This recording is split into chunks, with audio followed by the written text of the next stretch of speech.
que são aquelas dívidas que não venceram ainda e que a União paga um pedaço dela, o Estado paga outro, e a União coloca na nossa conta gráfica, se nós não tivéssemos a manutenção dessa regra, as nossas parcelas iniciais fariam os Estados praticamente quebrarem. Então, elas eram fundamentais para que a gente pudesse aderir ao Propag.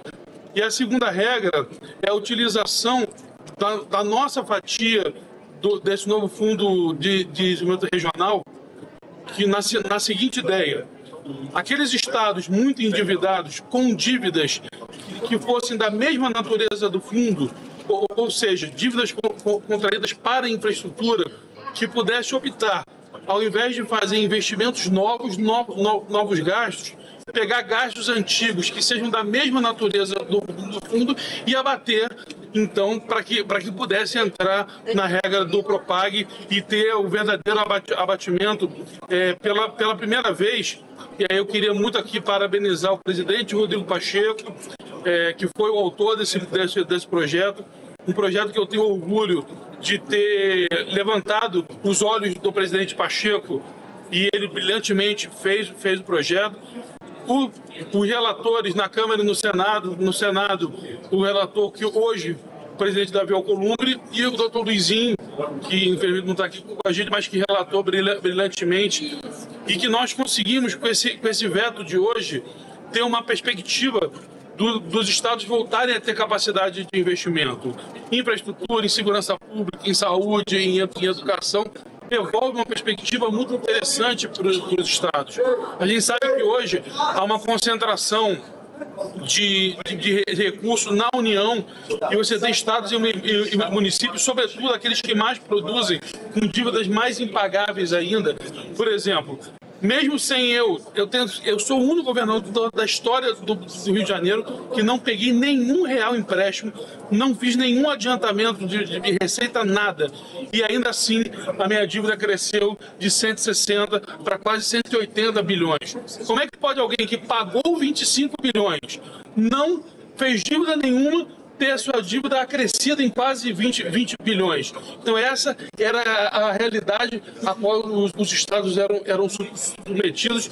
Lembrando que de 1997 para cá, o Rio de Janeiro, que devia 13 bilhões, passou a dever 20, pagou 153 e ainda deve 180. Para vocês verem a natureza perversa.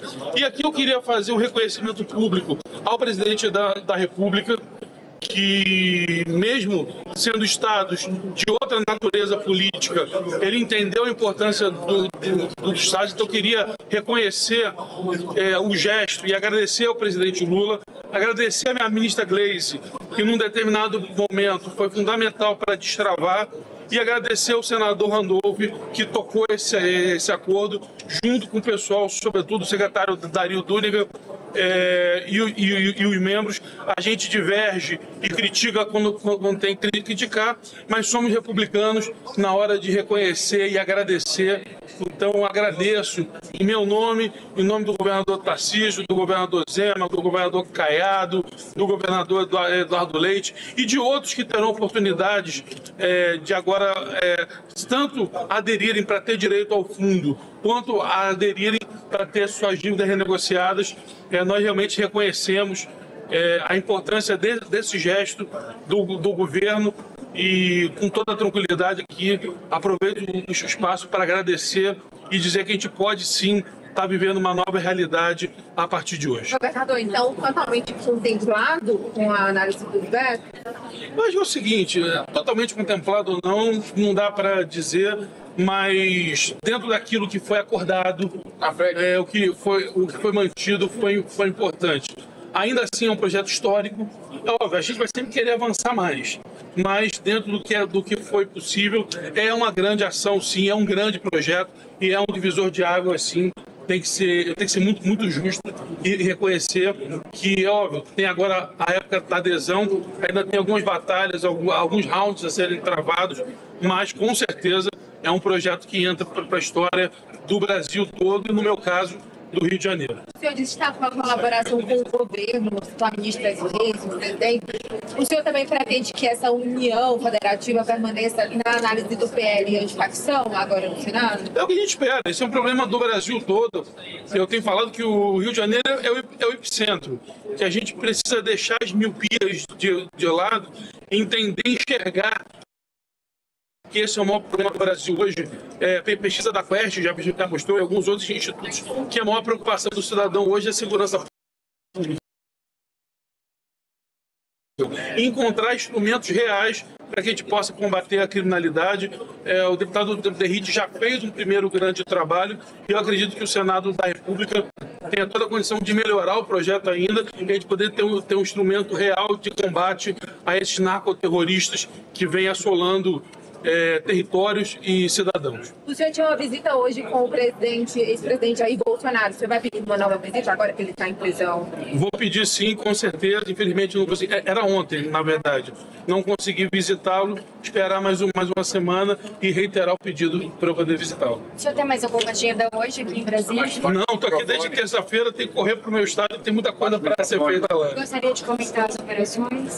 Eu acho que é a grande prova do que eu falei. Nós não retrocederemos. O Rio de Janeiro demonstrou para o Brasil inteiro que a gente tem condição, sobretudo com apoio popular. Quando a população apoia, quando a população compra a ideia com a gente tem condição de ir além, de fazer aquilo que é necessário. A população do Rio de Janeiro e do Brasil entendeu essa ideia, não à toa que mudou com o Brasil, mudou a política, mudou tudo, mas não na perspectiva de uma operação. Não foi uma operação, foi o início de um novo tempo. O início de um tempo onde o cidadão de bem não aguenta mais.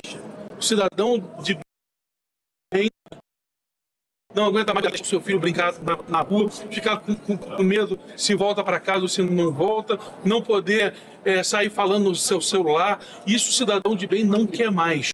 E acho que todo esse apoio que a gente vem tendo do Brasil inteiro, e é impressionante o apoio, principalmente quando eu chego aqui na Câmara, deputados de várias matizes diferentes, falando, pedindo para eu ir no Estado. Isso é a prova de que a gente está construindo um novo tempo no Brasil, o tempo onde a gente possa afastar o cidadão desses narcoterroristas. E sobre a operação de hoje de sonegação fiscal? É importante demais. Todo aquele que sonega tem que pagar o seu imposto. Se todo aquele que tem que pagar o seu imposto for um imposto justo, um imposto rápido, digital, a gente vai poder ter uma carga tributária menor, aumentando a base e tendo uma carga menor, e aí sim, destravando o Brasil, que hoje tem que ter cargas tributárias altíssimas, porque tem muita gente que sonega. Então, parabéns, acho que tem que ter todo o devido processo legal, claro, mas se chegou a esse ponto de uma operação gigante dessa e que venham outros que sonegam. Que todo aquele que sonega seja obrigado a pagar o que deve. Lembrando, quando ele paga ao Estado, ao país, é o cidadão, é a política pública na ponta que ele está pagando. Governadora, o senhor pode citar qual é a pesquisa que mostra a segurança pública como preocupação principal? Porque as pesquisas que a gente tem visto... Se eu não me engano, foi uma da Quest que mostrou que 38% dava... Tá aí, a gente vê um quebra-queixo que a gente chama, que é uma entrevista que pega ali o parlamentar, pega a autoridade na saída do evento, na saída da agenda.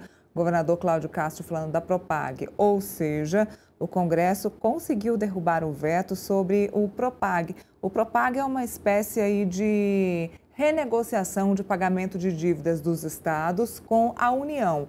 O Cláudio Castro, que vocês estão vendo aí, está preocupadão com isso, porque o estado do Rio de Janeiro é um dos que mais deve.